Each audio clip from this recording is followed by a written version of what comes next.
Assalamu alaikum everyone, this is Dr. Khan from KMC. I decided to do this video for a couple of reasons. One of the major reasons why I'm doing this video is because over the past few weeks, or actually over the past couple of months, I have run into a lot of FMGs, particularly Pakistani medical doctors who have graduated from foreign countries. And there is a theme in the mood of these doctors. Majority of them are feeling helpless. Oftentimes they're feeling hopeless. And majority of them are depressed. And from what I understood from interviewing many of them, I've come to realize that their depression stems from the fact that they have a lot of pressure, societal pressure. And that pressure comes to them in the shape of their family members, their relatives, who are expecting them to start practicing medicine. And because of all the obstacles that they encounter when they come back to Pakistan after graduation, they're not able to get licensed immediately, and therefore they're not able to practice. And many of them get asked repeatedly by their relatives or family members questions such as, when are you going to become a doctor, or when are you going to start practicing, etc. Which I can understand. We, being humans, that kind of stuff does take a toll on all of us. But I do, however, want to tell you all that there is absolutely no need to be hopeless or even helpless. We all understand, being physicians, being doctors, we understand how human body works. And if you are unhappy, if you're depressed, if you're not feeling well, that affects your productivity greatly. And exams, for example, NEB, PMDC, or now PMC Step 1, 2, and 3, are fairly difficult exams. And I can tell you why they're difficult. Particularly when it comes to PMDC Step 1 exam, it is difficult because it is based on the basic sciences. Basic science courses are a lot, and there is way too much information that one has to learn. And if you try to take Step 1 exam after you have graduated, clearly it becomes a challenge, because towards the last 2 or 3 years of medical school life, we study clinical sciences more than basic sciences, and we tend to forget a lot of information. So that being said, if you are being affected by social factors, your productivity can go down significantly. It is difficult. I have to admit that it is very difficult for an individual to overcome these societal pressures. But at the same time, if you have gone through, something as challenging as medical school, which is one of the most difficult careers that anyone can join or anyone can choose. If you have gone through medical school, if you have graduated, if you have obtained your qualifications of getting your MD degree or MBBS degrees, that indicates that you are a very disciplined, hardworking, devoted, and motivated person. And considering all those factors, when you come back to Pakistan and you start listening to other people and what they have to say, that affects your productivity greatly. That affects your mood. And when you're feeling down, you're basically demotivated. And when you're demotivated, there's no way you're going to be able to study for an exam that is so challenging. That is why all I want to tell you is that anybody who has gone through medical school, I completely believe in you. I think that it will not be difficult at all for you to get your PMDC or now PMC medical license. But you have to figure out a way to eliminate all these factors that are influencing your productivity. When it comes to social factors, from my personal experience, I'm going to tell you that when social factors start affecting my productivity, I try to eliminate those social factors. I try to remove myself from that situation. So if you are trying to study for an exam, but there's relatives, your family, friends, or your family is becoming a social issue for you, or they're not motivating you, rather they're demotivating you, you need to remove yourself from that situation.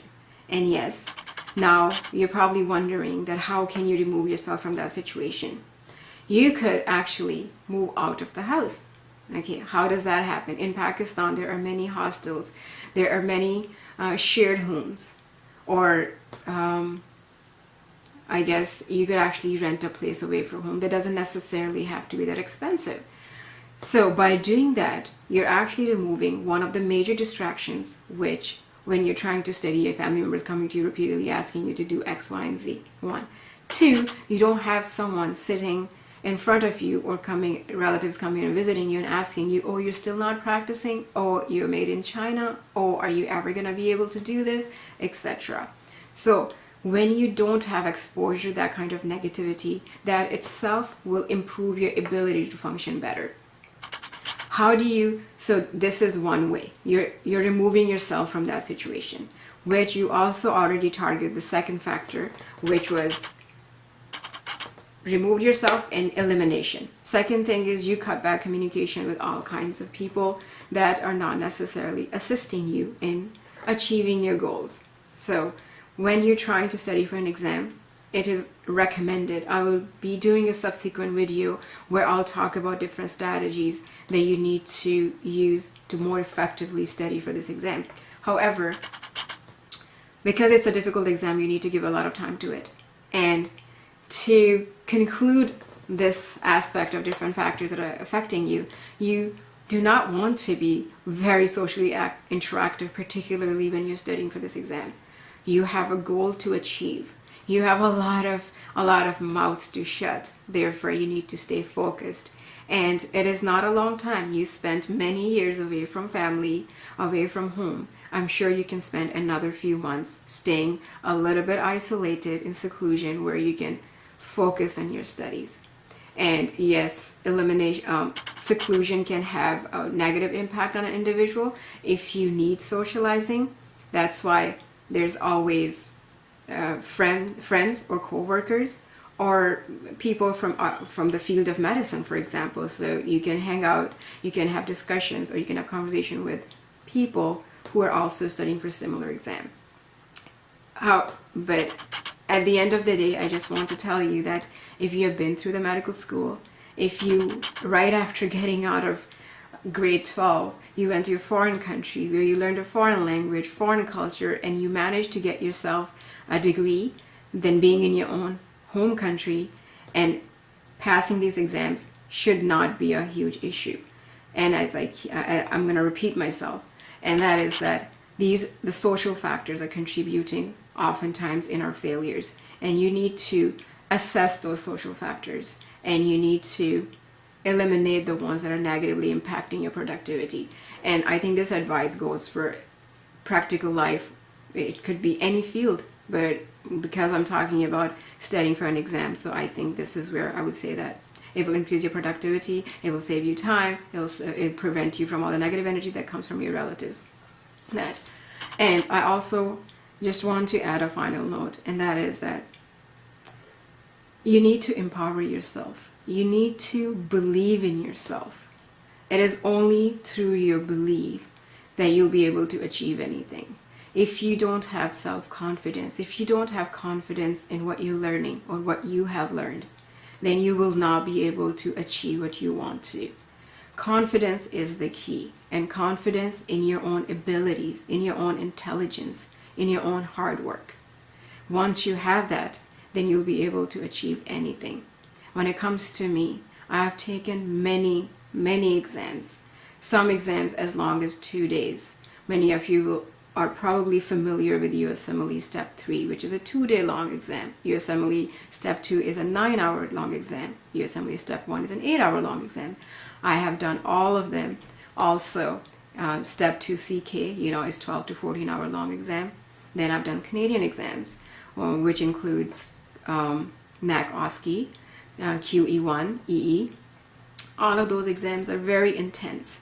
And anybody, unless they have meditated, unless they have pre-planned this and they have run this in their mind a lot of times, or they have practiced, they get nervous. I also get nervous. But the only reason I've been successful at doing all of these exams, and by the grace of God, I have scored really well and have passed all of these exams in first attempt, and that is because I take faith in my hard work.